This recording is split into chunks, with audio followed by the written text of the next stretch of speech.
If you are listening to my voice right now, there is a high chance you are doing this alone. You don't have a classroom, you don't have a teacher correcting your mistakes, you don't have a speaking partner sitting across from you. It's just you, your thoughts, and a desire to speak English fluently.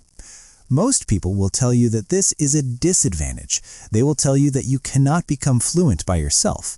They will tell you that you are hitting a wall because you have no one to talk to. But I'm here to tell you that they are wrong. In fact, the silence of your own room might actually be the best classroom you will ever have. You don't need to find more time. You need to change how you use the time you already have. Let me show you how. Welcome back.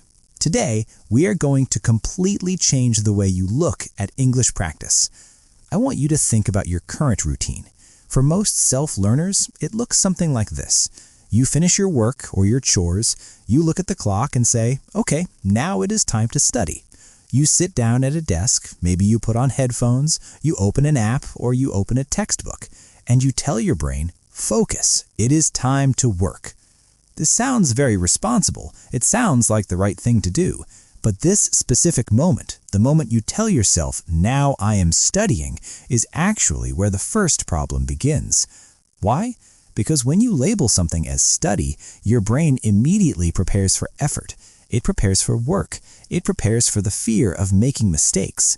You unintentionally create a high-pressure environment before you have even spoken a single word. You turn English into a heavy backpack that you have to carry for 30 minutes, and the moment you stop studying, you take that backpack off and go back to your real life. But real fluency doesn't live in a textbook. It doesn't live in a scheduled 30-minute block of time. Real English lives in the messy, unplanned moments of your actual life. The secret isn't to create study time. The secret is to create what I call language moments. So what is a language moment? A language moment is tiny. It is microscopic. It is so small that your brain doesn't have time to get stressed about it. It isn't a 20-minute grammar drill. It is a 5-second thought. Let's look at a real-world example. Imagine you are in your kitchen. You're doing something completely mundane, like making a cup of tea or coffee.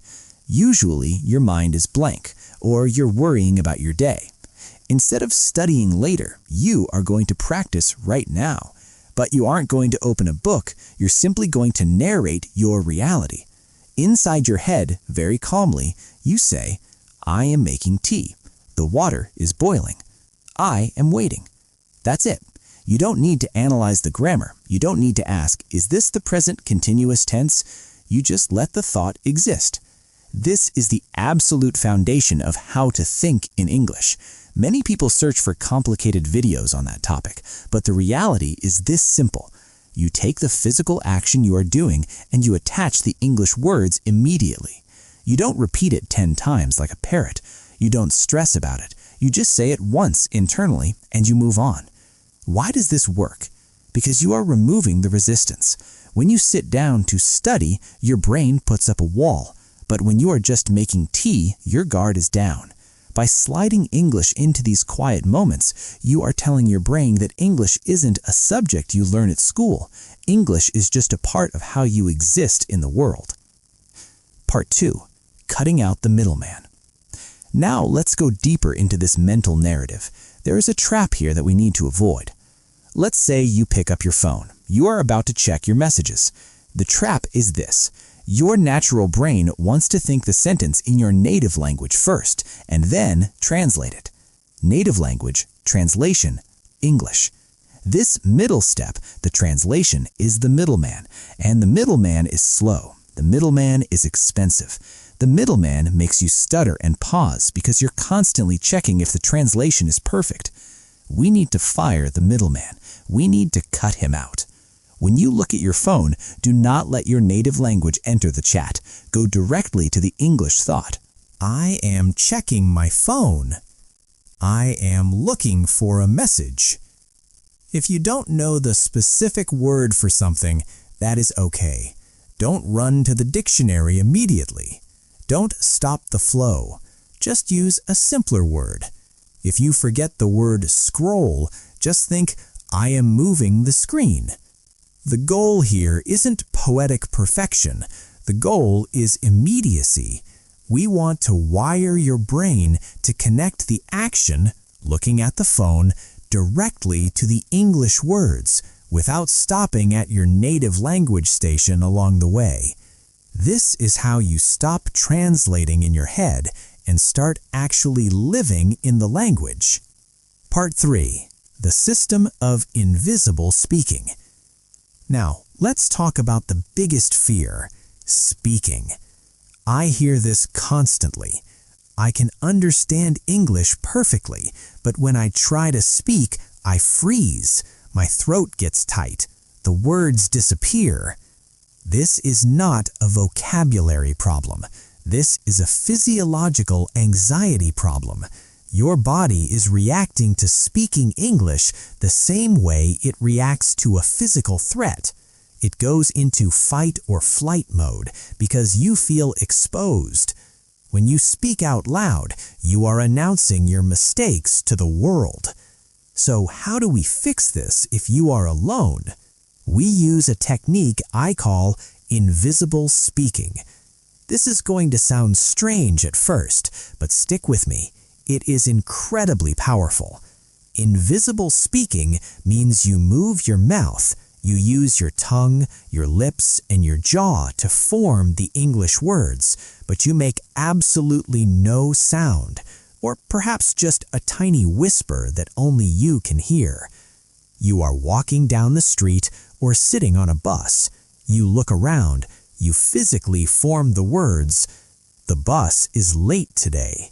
It looks like it's going to rain." Why do we do this silently? Because silence removes the pressure. There is no audience. There is no one to judge you. When you remove the fear of being heard, your brain relaxes.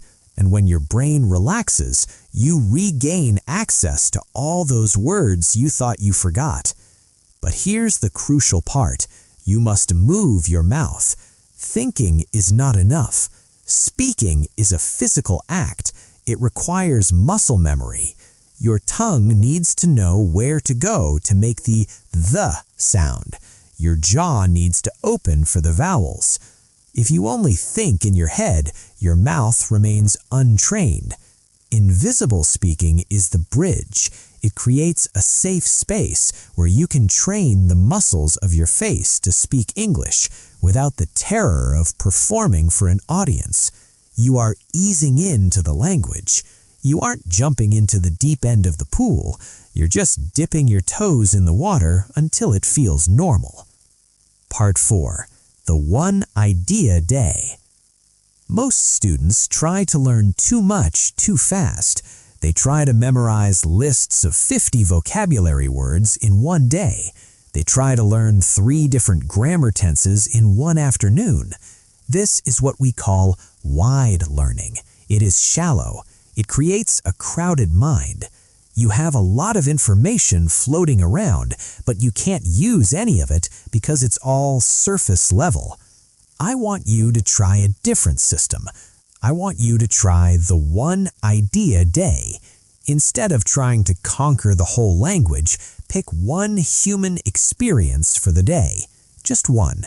For example, the idea of being tired. That is your theme for the next 12 hours. You don't write it down, you don't make flashcards, you just live with this idea. In the morning, you whisper to yourself, using invisible speaking, "I am a little tired this morning." At lunch, you think, "I was tired earlier, but I feel better now." In the evening, "I hope I'm not tired tomorrow."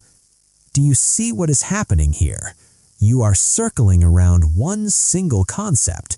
You are looking at it from different angles. You are letting the language sink deep into your bones.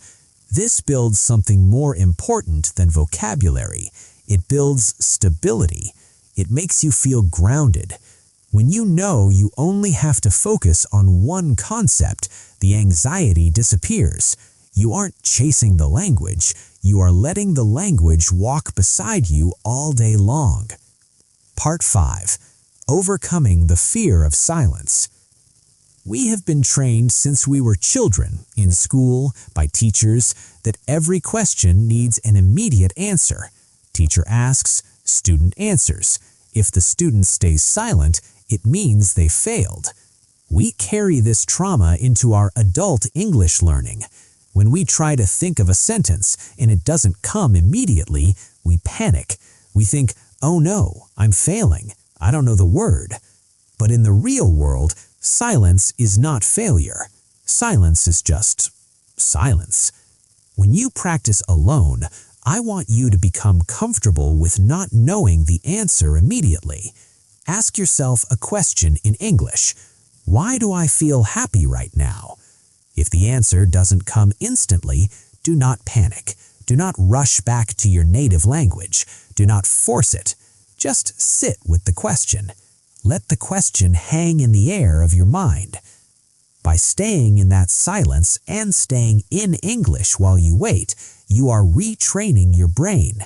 You are teaching your brain that it is safe to be uncertain. You are teaching your brain that you don't need to escape. This curiosity, this calmness is what opens the door to fluency. Stress shuts the door. Calmness opens it. Part 6. The Future Memory Visualization. Finally, I want to talk about your goals. We all have goals. I want to be fluent in 6 months. I want to sound like a native speaker. Goals are good, but they can also be heavy. They are always in the future, out of reach. They can make you feel like you are not good enough today. I want you to try a different mental shift. I want you to create a future memory. Imagine yourself 1 year from today. Imagine a version of you that is comfortable with English. Not perfect. Perfection is a myth, but comfortable. You can speak without your heart racing. You can express yourself. Now, imagine that future version of you looking back at you right now. What does that future version say? They don't say, you should have studied harder. No, they look back at you with kindness. They say, I remember when it was hard. I remember when I practiced alone in the kitchen. I remember whispering to myself on the bus. I'm so glad I didn't stop. I'm so glad I kept going, even when it felt silly. This shift and change is profound. It changes your practice from a stressful obligation into an act of kindness toward your future self. You realize that you aren't failing today. You are simply building the memories that your future self will cherish. Conclusion: you are not late. So, if you are sitting there alone, feeling like you were behind, feeling like you were too old or too slow, or that you missed the boat, please listen to me.